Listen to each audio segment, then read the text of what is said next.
lawyer and former student activist Tiego Moseneke passed away in a car crash this week. President Cyril Ramaphosa is visiting his home. SABC News political reporter Samkele Maseko joins us now. A very good evening to Samkele. Moseneke came from a very illustrious family but managed to make his own way in life. Take us through what's happened today and tell us a little bit more about him.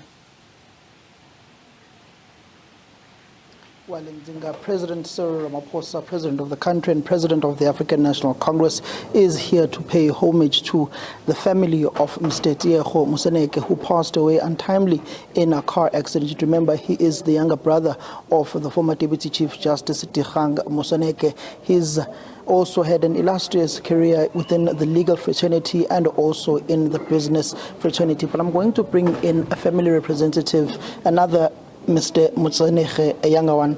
Mr. Moseneke, condolences on your passing. Just on the president coming to pay respects to the family, the relationship that Mr. Tiego Moseneke has had with the various political organizations, as a businessman, as a lawyer, and as a former political activist. Sure, thank you very much for the opportunity. We're in deep mourning at the moment. It is always crazy to have such an untimely passing of one of our own. It is an honor for the president to come and pay his respects to one of his comrades. Tiego has been an activist from youth. He served in the movements for many, many years. His relationship with the movement is not a secret. It is one that he was very proud of. And it is one that sits and stands proud in his legacy and in his account of who he is. He loved the movement very much. He gave his all from young. From serving time in prison and indeed even when he was a lawyer and a businessman. When you look at his contribution into South African politics, contribution in the business and within the legal fraternity, what can South Africans draw from the life of Mr. Tiego Moseneke? I mean, I wouldn't hesitate to say that a lot of ethical, good behavior, he carried that across the board in the business. I always tell people that he was my co-pilot, and my learnings from him we're certainly one based on good values, good ethics. There are ways in which in this country we ought to be learning and to be feeding of gentlemen such as him and of leaders such as him. And all of it is based on just good values, doing what's good for the people of this country. And he carried that across the board. Yeah. Going into the weeks until he's finally laid to rest, what are the preparations? How far are you with the preparations? What can South Africans anticipate? And what can they do in order for themselves if those who are not able to come to the family home? Are there only memorials planned? What are the plans going forward? Sure, thank you. We have no memorial services planned. The funeral is due to take place on Wednesday, which is the 26th of April. It will take place at Acacia Hall. The service, and then from there we'll then move to the cemetery at Zandfontein Cemetery, which is nearby in Pretoria North. The preparations have been difficult, as you can imagine.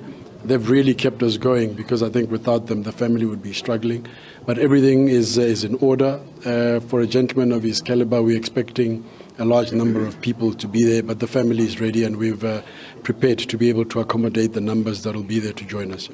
When you look at Mr. Tiego Moseneke and where his movement finds itself in, where the country finds itself in, the economy is not performing, there's load shedding. What were some of his main concerns with the current political trajectory and economic trajectory that the country finds itself in as someone who was within the private sector?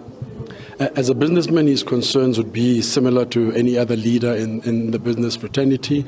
The state of the economy is one that is certainly not a secret, it is one that many people have expressed opinion on, and he would have been very vocal around the fact that we need to make sure that the policies of the movement and the government itself align themselves towards growth, towards improving the lives of our people, and ethical practices which should lead to just prosperity around the board. The inequality factor and the poverty elements are things that he raised very often around having to close that gap. It is something that he drove within the business itself.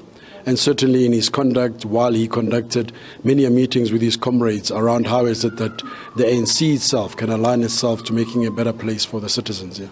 Condolences to you once again, Mr. Moseneke, and may the Lord be with you during this very difficult period. President Ramaphosa is paying homage to the family as Mr. Tiego Moseneke will be laid to rest on Wednesday at Acacia Hall here in the capital city. The President was welcomed by family representatives by the former Deputy Chief Justice Tiego Moseneke, who is the elder brother of Mr. Tiego Moseneke, who passed away untimely in that car accident. As you'd also know that he cut his teeth within the liberation movement, within the student formations, within the youth formations of the ANC, and ultimately was incarcerated for his political activism, fighting for the liberation of the people of South Africa. In the democratic era, he was a lawyer, he was a businessman, and he was part of those who created employment and was a philanthropist and seeking to change the lives of those who are in need, not only from a political perspective, but from civic society and business.